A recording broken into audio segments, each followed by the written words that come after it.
Ladies and gentlemen, today I'm going to be teaching you a strategy about how to solo queue to diamond that has never been taught before on YouTube. This strategy is completely and solely invented by yours truly, and which of course means that it's only going to consist of the highest quality. This strategy is so useful that I honestly want to keep it to myself. In fact, this whole video might be a complete lie because I'm not even telling you the real strategy. I might be faking this entire video and telling you a fake strategy just because I want to keep the real one to myself. All right, I'm getting a little ahead of myself here. Ooh, okay. Can we get the next guy? Holy, wait, where is he?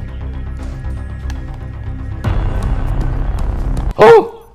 Now, what is the strategy, you ask? Well, it all begins with finding a looking for group post. Now, I'm pretty sure you can find these on the R6 Discord, which I've never even joined, so I don't know if that's true. There's a bunch of different places and whatnot that you can find them, but I found them on the Xbox LFG spot thing. But what you want to do is you want to find a post with people who have roughly the same rank as you. However, you want them to have really high KDs. Now, a lot of times these posts will be labeled with like Platinum 3, 1.3 KD only. And then they'll put a bunch of emojis and you'll start to question their sexuality. But whether or not you actually have the high KD, you're going to want to join these posts anyway. Every single one you can find, just keep saying interested. And eventually, you'll probably get an invite. Now, a lot of times when you join these posts, they're instantly going to ask you, what is your rank KD? Personally, my advice when they ask that question would be to completely lie to them. Just blatantly lie. Just say your KD is really high. If, for example, you're joining a post and it says 1.3 KD only, then say, oh yeah, well, I actually have a 1.4 KD, so yeah, yeah. And I know what you're thinking, right? They're just gonna check your KD and realize that you're terrible at this game and then kick you from the party. That's actually not true. You'd be surprised. In fact, from my experience, they only really kick you about 50% of the time because they only check your stats about 50% of the time. So even if you have like a 0.5 KD, just tell them you have a 1.4 and they'll probably let you play with them. So remember, the people you're playing with are likely going to be roughly the same rank as you, and they have a high KD. They may have a higher KD than you, but that doesn't mean they can just carry you in your rank. In fact, just because they have a high KD and they're the same rank as you doesn't mean that they're going to carry you at all. All it really means is that they can usually go positive in their rank games, but they most likely don't play strategy or have any sort of intellectual mindset when they play this game. They literally just run around and frag. And once you join these posts, you'll quickly realize what exactly is going on and why these players have a high KD, but they're still your rank, whether they're Plat 3 or Silver or Gold, whatever it may be. These players can get their kills, and they can go positive. However, they're really only going to be going Ashe and Zofia and operators that just frag like that. Oh, there's one. Got another, okay.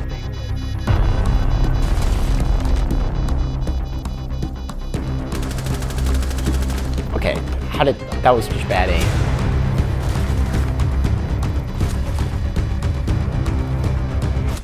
Oh my sweat, you're a tryhard. Oh, dude, this guy's sweating so hard, I can't even imagine. So here's the key element that sort of wraps all of this together. You're essentially gonna wanna sneak into these LFGs and lie to them about your KD and whatnot. And then once you get into a game with them, you're not going to want to frag because that would be a terrible idea, and that's exactly how you lose. Instead, what you're going to want to do is you're going to want to play support for these players because that's what they need. They need some support. These guys may know how to get kills, but they certainly do not know how to go ace and open up the walls and get the bandits and do all that. So that's going to be your job. Now, it's certainly not a fancy job. It's definitely nothing pretty, but trust me when I say if you do this, you will win. So you sort of want to think of your team as a puzzle, and you're going to be the missing piece in that puzzle. So you have a bunch of teammates fighting over who gets to play Ashe and who gets to play Zofia. But for you, instead of joining those brainless idiots, you're going to have a sense of dignity and intelligence. You're probably going to have to go ace a lot and bandit a lot and Jaeger a lot. You're going to be the perfect player to help these fragging operators rank up. And in turn, you're going to rank up also. Wait, hold up. Watch me jump out. Ready? Why could I not see him? Oh my.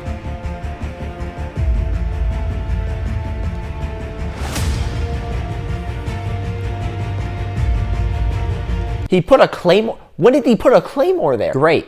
I got a burger. A Kawaii burger? Is that racist? Is that like Hawaiian? Think about it, right? If your teammates are already good at getting frags, then when you come in and you start opening all of the walls and getting the hatches and droning and doing, you know, the important, intelligent things that a good player would do, then your team is probably going to win. Like I said, you're going to play the support ops and whatnot, but you're also going to want to set up the site correctly on defense because they usually don't do that. You're going to want to reinforce, and you'll probably have to do that a lot because from my experience, they do not reinforce. It's really just about doing the basic things and positioning yourself correctly in the match. So for example, if I was the third guy live here, I would see that we have a Maverick in garage and we have this guy pushing workshop.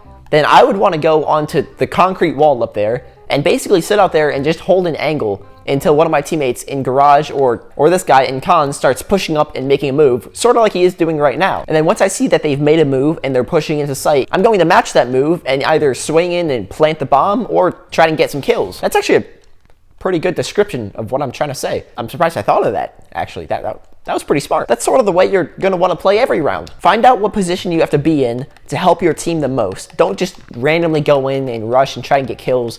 You're just going to die. You're not that good. Unless you have confidence in yourself and whatnot, you're not that good, okay? You're going to fail like me. But really, the last few points I have for you guys is that winning is everything. That's a lesson for life in general, all right? Winning is everything. Anybody who tells you otherwise is probably a loser. And that would make sense that they're a loser because they're compensating for their failures in life, all right? They're just telling you, you know, winning isn't everything. You know, you want to be fulfilled in life and have a nice family. No, you don't. You want to win. You want to succeed. The definition of success is literally happiness. There's actually a study done by a really famous university or some really good studying place, I'm sure. And they probably found that 85% of the people who claim, oh, you know, success isn't everything, you want to be happy and whatnot, those people were actually losers. I think that's what they found. So when you're playing a ranked game and you're worried about your KD and trying to have a good KD and trying to improve your KD and trying to not have a terrible KD and trying to, you know, have a good KD, what you want to remember is that your KD doesn't matter if you're losing. So like Kid Leroy says, money over everything. And in terms of Rainbow Six Siege, that would be ELO. So ELO over everything.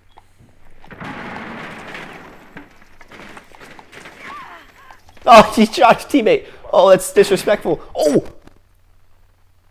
You know, it's great that we have a Habana and we have kitchen control and Hatch is just reinforced. That's fantastic. I love when that happens. Holy golly.